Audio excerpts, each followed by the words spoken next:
what I care about is understanding for its own sake in the abstract, right? So that's my bias.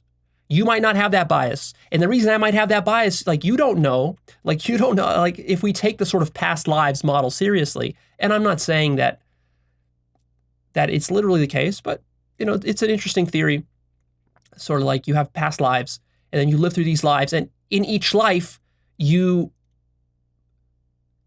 experience enough of it that some wisdom, some kernel of wisdom is developed, and that kernel actually survives your life until, then you incarnate into the next life form.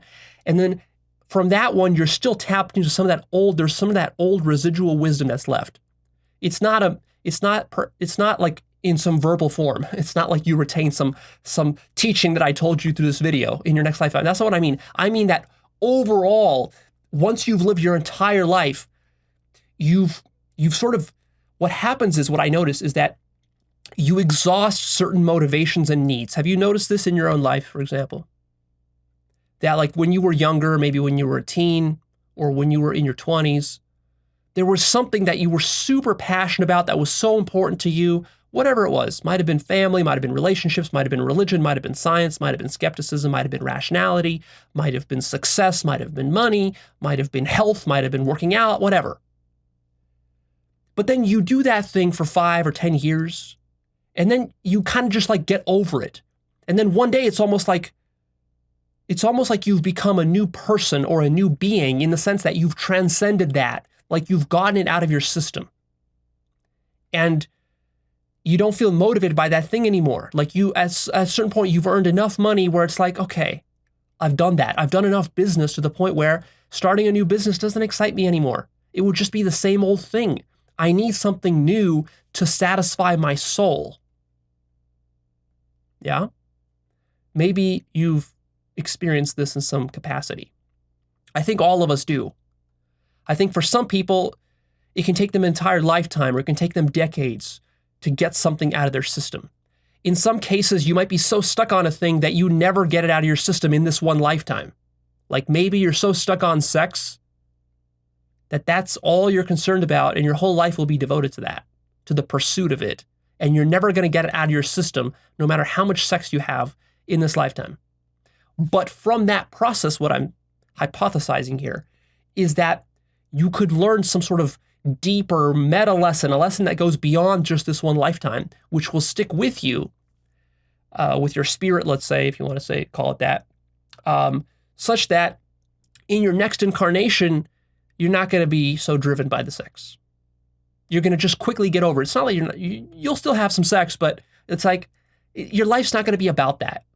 It's going to be a little side dish, a little garnish on the side. Whereas your main thing in the next lifetime will be something more, something deeper, something higher, something more consciousness. And then maybe from that position, you can then pursue awakening more seriously.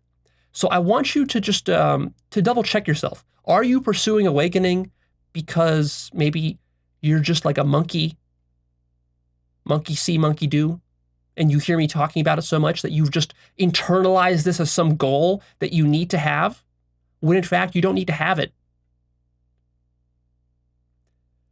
Here you have to be very honest with yourself. This can be painful to admit, because maybe you've already invested a few years into meditating and yoga and all this stuff, and you've been pursuing awakening, but now I'm telling you, wait a minute, maybe that's not the thing you should be doing. And now, of course, that's kind of throwing a wrench into your works, and this could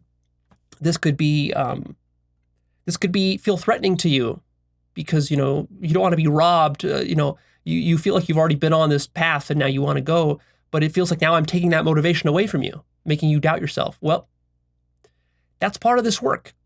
A huge part of this work in life is figuring out what you want from life. What are you really motivated to do?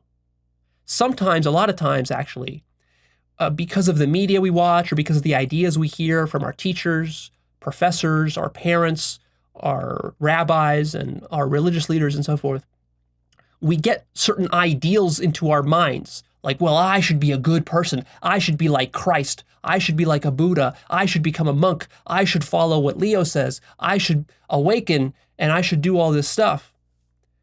When really, if you were honest, you would admit that I just want sex. I just want money.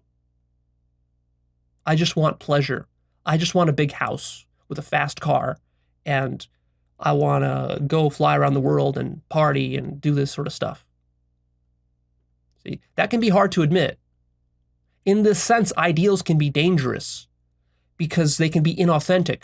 Often our ideals, where do we get them from? We just absorb them from our culture.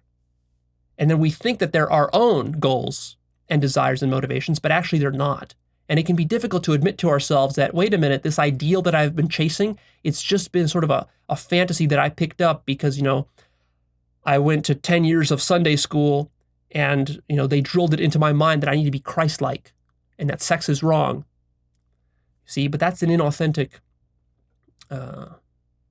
conditioning that you've been programmed with. See? And you can spend your whole life kind of stuck at like trying to be Christ-like, but it's like really you're shooting above your pay grade, I guess you might say. We're mixing metaphors now, but you're punching out of your weight class. You see, because if your level of development and consciousness and maturity is like down here, but you're trying to act all Christ-like, it's actually going to create huge problems because in your mind, you're going to have this idea of trying to be Christ-like, but you're always going to fail to live up to the idea. That's going to create a lot of suffering for you. And you're not going to be confused because you don't know, like, well, what's wrong with me? I'm defective, I'm broken, I'm wrong. Why can't I be Christ-like? And then maybe you look to some monks who have done it and you say, well, why can't I do what they are able to do? And the reason might be that, they spent 30 lifetimes pursuing that, whereas you are just like, you've been pursuing it for 2 lifetimes. But you're just not conscious of that right now. And so it's actually totally normal that you're struggling through this stuff because you don't know what those monks suffered through and struggled through, what the Buddha went through, what Christ went through, how many lifetimes did Christ live through? Like, you don't know this stuff if we're going to take this kind of past lives model seriously. You don't know. Or if you don't like the past lives model and you want to, instead of think of it in terms of genetics, you can think of it in terms of genetics. It really doesn't matter, like, the details of it. Like, you can just make this all very scientific if you like. And you can just say, well, some people are genetically inclined and predisposed to, to have a sort of personality type that makes them interested in truth and metaphysical topics and spirituality, and other people are not. You could couch it that way. It doesn't really matter. What matters is for you to kind of discover authentically what it is that you want and then to pursue that. Because otherwise what will happen is, and here's where we kind of get to the original topic. We kind of went on a tangent, now we're coming back, of the dangers of this work. If you're serious about awakening, what you're talking about here, understand this is the most radical and hardcore thing you can do. Okay?